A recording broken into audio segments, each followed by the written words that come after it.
नंदिनी मागणार का रम्याची माफी? नंदिनीने रम्याला कानाखाली मारल्यामुळे वसुआत्या खूप चिडलेली असते आणि रम्या सुद्धा खूप चिडलेली असते. तर नंदिनी जीवाला बोलते की माझा काव्यावर पूर्ण विश्वास आहे. तर यावर जीवा नंदिनीला बोलतो की हा विश्वास जर खोटा ठरला तर मोठी बहीण म्हणून माझी ती सगळ्यात मोठी हार असेल, अशी नंदिनी जीवाला बोलते. हे ऐकल्यावर जीवा काहीच बोलत नाही आणि गप्प बसतो.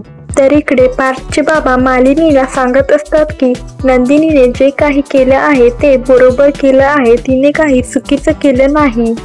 हे वसुआत्या ऐकते आणि तिची बॅग घेऊन रम्यासोबत घर सोडून जाण्याचा निर्णय घेते. हा निर्णय ऐकून पार्थच्या बाबांना आणि मालिनीला धक्काच बसतो.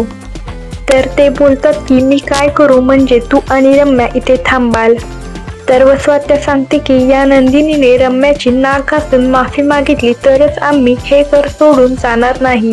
वसुआत्याचे हे बोलणे ऐकून सगळ्यांनाच खूप मोठा धक्का बसतो. सगळेजण वसुआत्याकडे पाहतच राहतात. तर आता नंदिनी रम्याची नाक घासून माफी मागणार का, हे आपल्याला येत्या भागातच पाहायला मिळेल. व्हिडिओला लाईक करा, शेअर करा आणि असेच नवीन व्हिडिओ पाहण्यासाठी या चॅनेलला सबस्क्राईब करा.